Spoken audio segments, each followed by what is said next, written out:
So this is Revolved Half Moon. First, I like to start going into a low-flying warrior. So I'm drawing my knee to my chest, hands into prayer, guiding my leg back. And as I'm doing that, I'm hinging forward at the hips.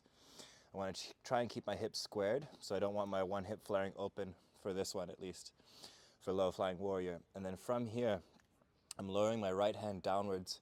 And then just to start learning, place your fingertips to the mat.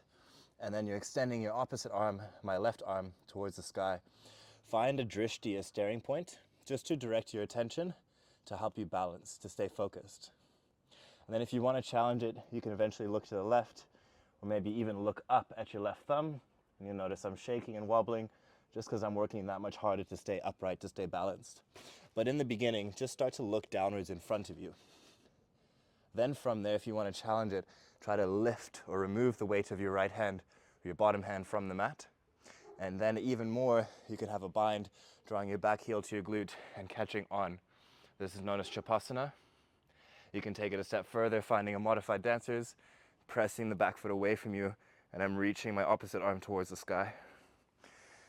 So take your time with these balancing postures.